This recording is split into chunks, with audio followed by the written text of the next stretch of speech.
electoral reform. And this time we'll be talking about early voting and electoral reform. How exactly would early voting improve the electoral process in Nigeria? You do know there's a bill already at the National Assembly which has scaled through the second reading on this. If it does get a pass and it's signed into law, how would that improve the electoral process? And we're doing this particularly because this is 10 years after the death of Emma Ezazo, and if you know him very well, he was someone who championed electoral process and reform in the country, even up until he left this world. And so people who are working for this foundation have also been pushing forward for electoral reform, and that is why we have brought two of them who also have been monitoring elections in Nigeria for a very long time. They will be helping us look at some of the issues and what early voting will do in Nigeria. Mma Odi is right here in the studio. She is the executive director in Emma Ezazo Center for Good Governance and Accountability. Thank you so much for coming on the program. I'm seeing you for the first time this year. So Happy New Year, Corey. Oh, Happy New Year, even though the year is almost going to the half now.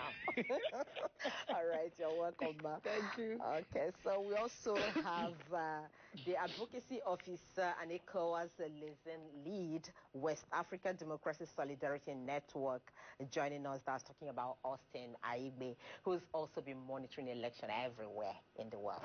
Thank you so much. It's an honor. Thank you very much. Okay.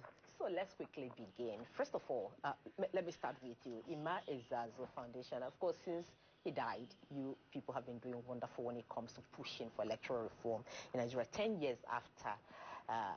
Do you think there have been some successes?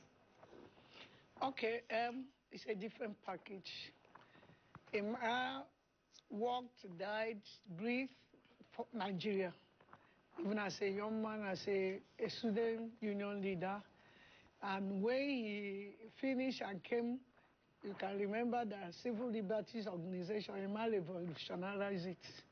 And when, after the terrible election that happened in year 2007, even the person who won said it was not a good election. So Emma mobilized Nigerians across the country to engage with reports. And this early voting was part of the recommendation and all that. And so many things have happened. Like since Emma left the stage, we now have law encouraging young people to participate in politics, reduction in age and all that. They called it young people law. Not too young to rule. So, and they are ruling actually. But it's a different issue. We cannot unpack whether it has helped the democracy or not. It is a good thing too, but also depends on how it is managed.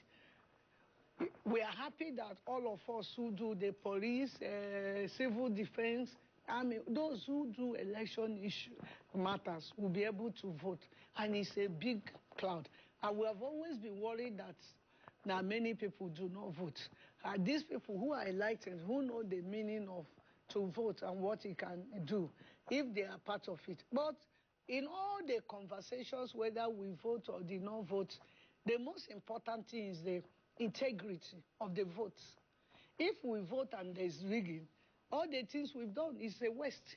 So even the early voting, if we can also secure it, because you are not going to count the votes. You are going to put it. I was surprised when we observed elections in Ghana, that last year, December, that those early votes were put in police stations. And if you try it in Nigeria, you will see the police will even sell it before the month.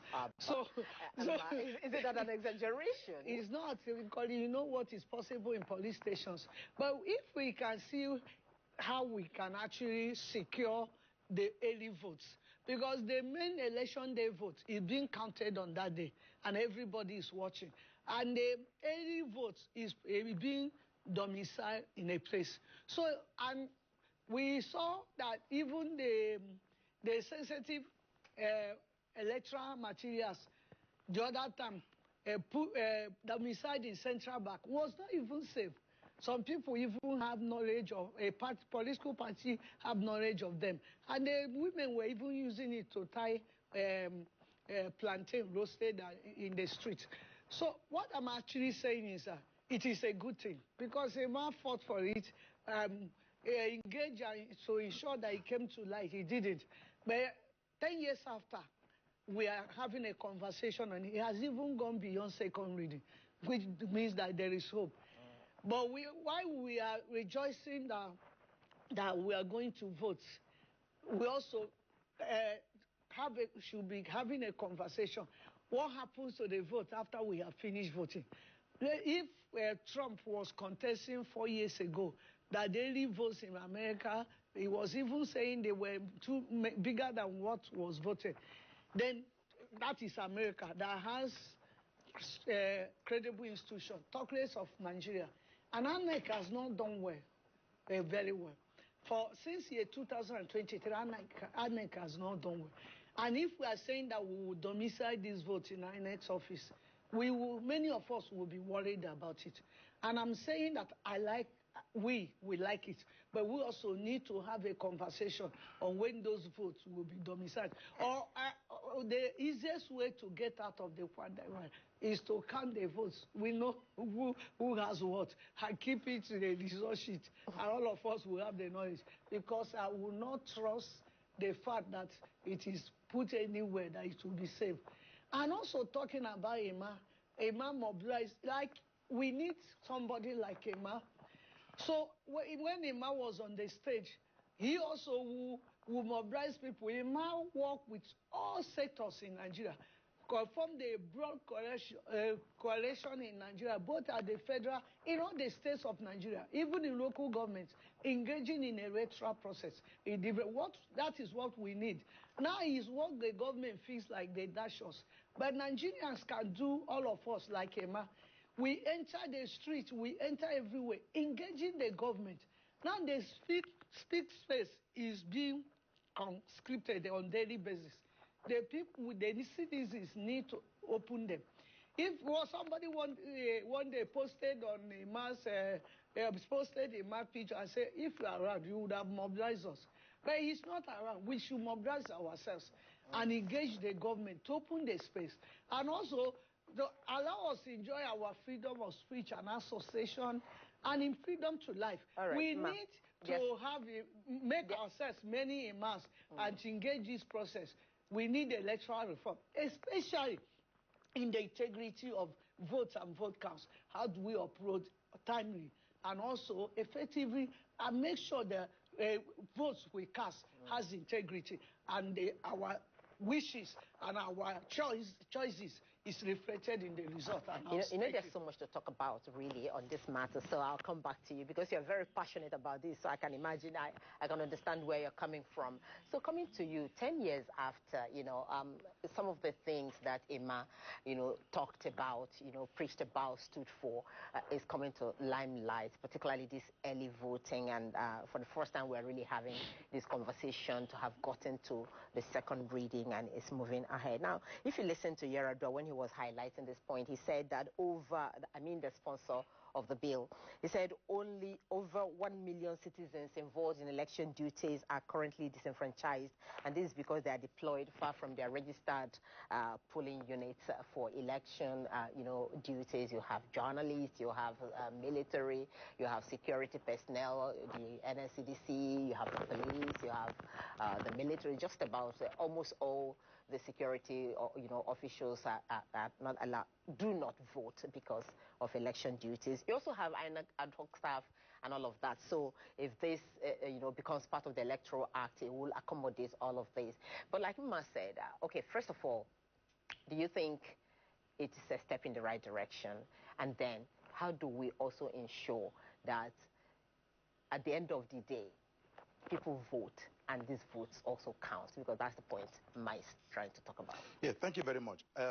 Early voting is a welcome development, but with its own negative externality. If we don't deal with the negative externality, we're back here after the election to talk about early voting. We have seen early voting work elsewhere. With all due respect to countries that have used early voting, it has potential of increasing the turnout of voters. South Africa and elsewhere. Even South Africa to date had diaspora voting, so we are not there yet.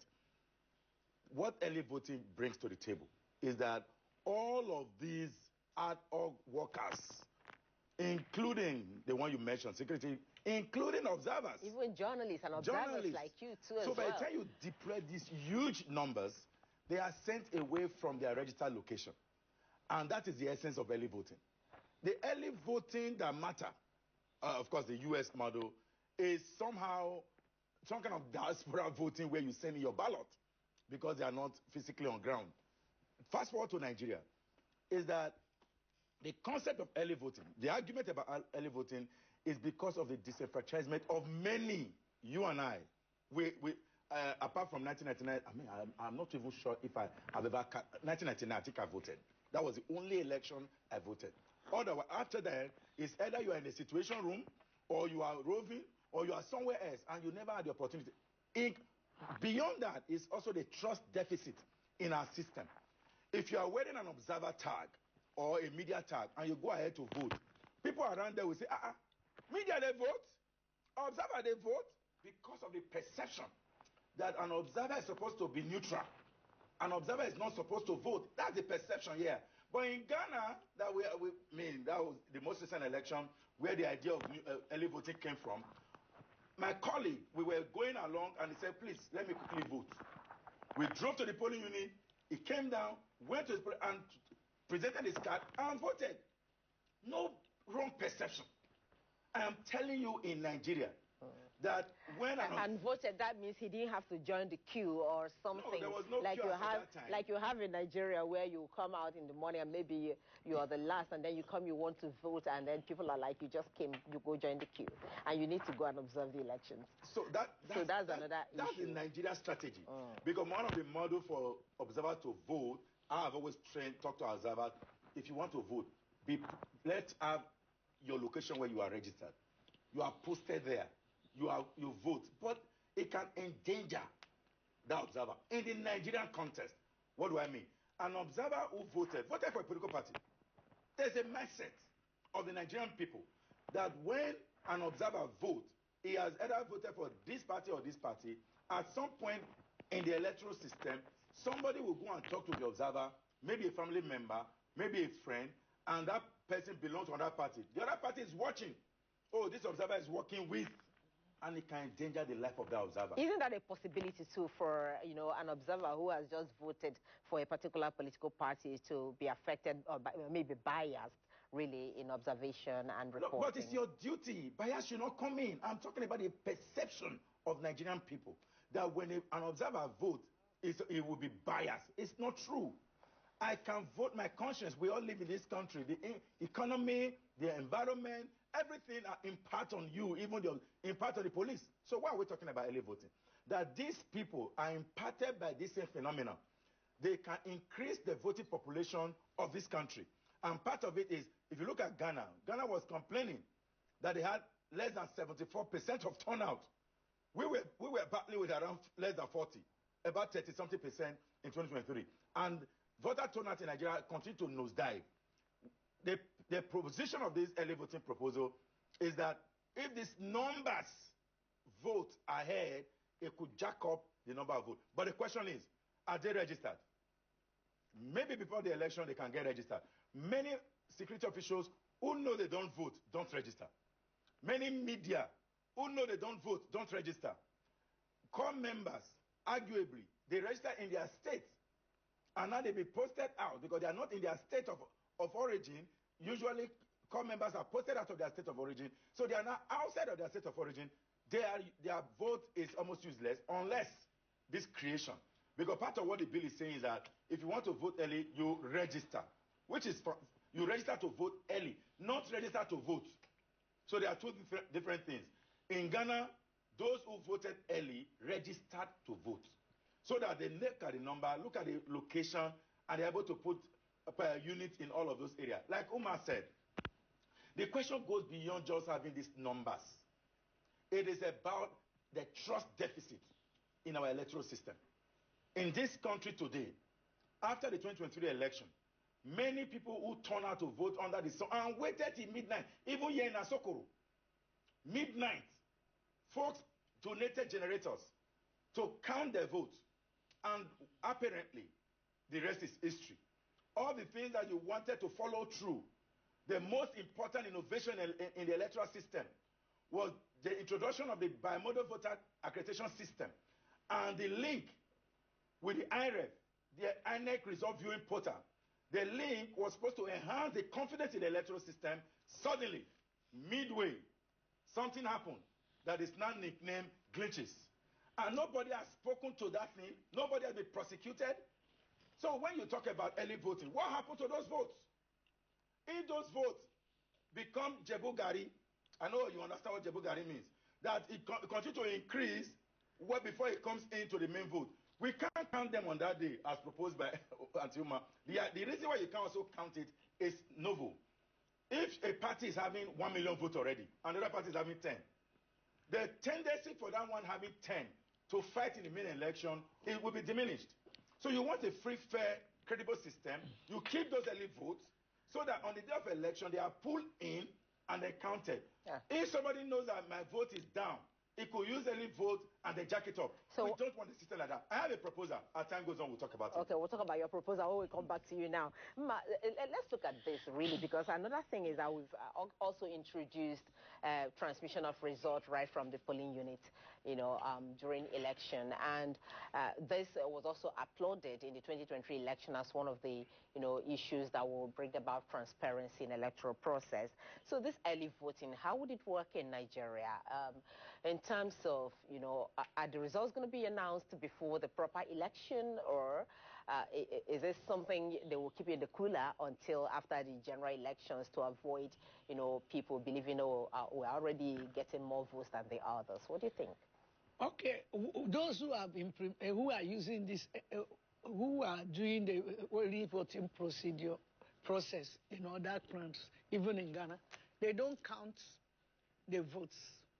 I am assuming that this particular bill, that when it is passed to law, that INEC will also count the votes. But I'm saying, like in South Africa, in Ghana, where you can trust the electoral process and elections and the electoral management body. That is not so here. Because the electoral management body, they have not given us enough confidence. Okay, we saw what uploading election results to that alone created what he did in Edo and Ondo in year 2020, Anambra in year 2021, Osun and Ekiti in year 2022. And that was why even the people you saw that voted, that people came out to vote, that was the reason that mobilized them. You can see how many people that came out to register, people who are usually not interested. And that was one of the things that happened when Emma did not happen when Emma was around. Because people, when Emma was around, you will beg them to go and vote. They will say, we will not vote because our votes do not count. But because this INEC showed that the votes can count actually with these off-cycle governorship elections of the 5 states, and many people came out to be part of the electoral process and elections. And INEC itself decided even part of the elections to use it and part not to use it, and decided to destroy the novel thing they have done and their uses. So my recommendation this morning is that we need to strengthen that both in the Electoral Act and INEC, because the law says INEC has this final decision on how these electoral result can be counted or managed. We need to strengthen the law to make it mandatory that INEC must transmit that result from that polling unit to even become a law itself, because allowing INEC to decide how to use it is actually introducing rigging in the process.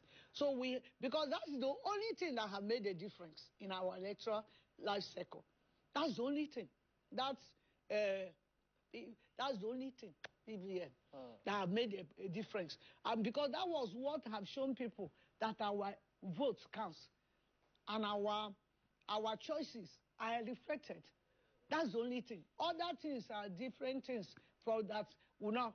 And if we now have it by law, so that the judiciary that have decided to be voting people, then now judiciary decide to have the final say who becomes our leaders. So they too will be handicapped to be deciding electoral results, election results. So it is uploading of this result, making it mandatory by law, not asking INEC procedure and anything. By law itself, mandating INEC to upload that result, and also making that that result uploaded the first stop and final stop in counting of election results, not to be going through ward counting, state counting, polling unit counting, and to where they lead the election, local government counting, where they lead those elections. So we need to have this conversation, because if we many people have given up hope. You can see people decamping anywhere because they don't actually have hope that their votes will count. And people are... So is it the decamping that will now make the No, vote when count? you see that you are decamping to the main party, you think that will lead the nation. Somebody has told me, no other party except this one. That's why we are decamping. But actually, and I said, do you know what will happen between now and year 2027? You don't know. Things happen. And that's the confidence we have. And these things can only happen when INEC, in order to redeem itself, because itself is really destroyed, because they started well and ended very badly. But there's still opportunity to end well by making sure them to dance, they will be the leader of this dance. I say strengthen the act to make it mandatory on us by law to upload this result, and let this result be the one we can hope and say this is the final statement when it comes to election result counting. Okay, so the reform shouldn't just stop at early voting. Other aspects also should be embedded. So we'll come back to you, Ma, and for your proposal as well. But we need to take a break now to take Nigerians to the social media space, where we'll be getting to hear how from the social media segment. Of course, we are still talking about early voting and the electoral reform, particularly after 10 years of Emma Izazo's death, one of the people who championed and called for electoral reform in the country, particularly early voting system. Our guests are still here. Ma, or the Executive Director in Izazo Center for Good Governance and Accountability, who's been joined by Austin Aigbe, Advocacy Officer and ECOWAS Liaison Lead, West Africa Democracy Solidarity Network, both observers of elections everywhere. All right, back to you now. Austin, before we went on that break, you talked about your proposals on how we can make the Nigeria early voting system better, because even in democracies that we seem to be looking at, like the sponsor of the bill pointed out, the US, Canada, and all of that, they also have some kind of complaint about early voting. So with the Nigerian situation, what are your proposals on how we can get it better? Thank you again. Since the objective of early voting is to increase the turnout of voters, we can improvise. The whole idea of turnout of voters is pinned on presidential election. That is a national election. Nobody talked about turnout at the sub-national level. Since it's a presidential election, we focus on that election. So let me quickly state that in this era we are talking about, INEC budget has been too high. You are creating another avenue for resource expenses and all of that. Because if INEC does early voting, it will pull out some resources that we're also complaining about. Rather than do that, I have advocated that Nigeria should move beyond ballot papers. If we move beyond ballot paper, the expenses of the ballot paper can be converted for the use in other areas. What am I saying? That we already have a machine, which is called a BVAS, that can do the role. That BVAS is used for voter accreditation. It is also used for voter registration. It is used for voter accreditation. It can be used for voting. And I'm saying what you need is to upscale the application. It is doable. So when you get to that, it's already a sunk cost, as economists will say. The money for these machines have already been expended. So you don't, only that you need to upgrade the app. Maybe that will be the round of resources. But the money that will be spent on ballot papers alone cannot be even half of that. So what do? because it's presidential election that is the focus. Anywhere the policeman or the policewoman or the road safety woman, everybody, observers, media, anywhere you find yourself, if you are registered, register to vote where you are. So you go, register, put your number there, and all of those millions, maybe 10 million, are uploaded in all the Beavers machine. All. Because that Beavers can take the number of total registered voters in this country. So we can actually vote anywhere in this country if a law just back it up. The law right now is saying that you can only vote where you register. And we are saying that because that app can be upgraded to include all the registered voters, anywhere you get there, present your voter's card, and they check it, it will pop up your data. Once it pops up, you vote. But you can only vote in the presidential election. So that the number we are talking about can be seen. So why do you need to create another avenue of what can be called conduit pipe? So what happens to other elections if you are allowed to vote only in presidential elections? So that's also in Ghana. So it's not just, it is presidential election. That's why it's national election. Okay. That early voting happens. For that one. Yeah, because at the end of the day, that's what contributes to the total number of turnout. Nobody talk about total number of turnout at the state level. I'm not sure you have ever discussed that on this media. You have always talked about national turnout. Okay, so we are wrapping up this conversation, but let's get your a final conversation on this, because at the end of the day, what he's talked about will mean that this electoral reform in itself, that's the early voting reform in itself, cannot stand alone. It means that there are also supposed to be other reforms that would make what we're talking about work. Okay, INEC is already talking about doing away with our permanent voters card, one. And also, INEC, nobody has audited INEC's financial transactions, as far as I know. You know, like they audit other ministries and institutions. So if they have audited it, it is not made public so that we can interrogate it. Because INEC is receiving money both from our national resources and from donor agencies, which we don't know. Which means that brings us to the corruption in INEC. But my main point here is that we should talk about the integrity of the votes. It's not really about early voting, because two things I have just come to say. We should talk about the integrity of the votes and the integrity of the voters register. Because there are so many people who have died and their names are still there. So when Ghana said 69 or 70 voters came out to vote, it is 70% voters. But when Nigeria says it is 29, we cannot actually say it is, beat our chest and say it is. That's why we have been fighting for INEC to do a new register of voters or clean up and ensure that everybody that is not supposed to be is not there. But they will not do it because it's also part of election rigging strategy. What I'm saying is we should talk about the integrity of the votes, talk about the integrity of the voters register to get to where I have nothing against early voting. But I am saying that we should talk about the integrity. How do we secure it? And how will it end up adding to our expectations? So that at least early voting will make sense at the end of the day. Yes. All right, we must thank you. There's usually not enough time to discuss all of this, but it's an ongoing conversation as long as that bill is still there, at least until it becomes part of the Electoral Act. Ma Odi, Executive Director in Maizazo Center for Good Governance and Accountability, has joined us for this discussion. Austin Aigbe, Advocacy Officer and ECOWAS Liaison Lead, West Africa Democracy Solidarity Network, WADEMOS, has also joined us talking about early voting. The bill has killed second reading. We do hope at the end of the day it becomes part of the law, and then other issues and factors that would make the electoral process more credible would also happen at the same time. Thank you, gentleman and lady. Thank you so have much. A great day. Thank you. Okay, so let's take a quick break.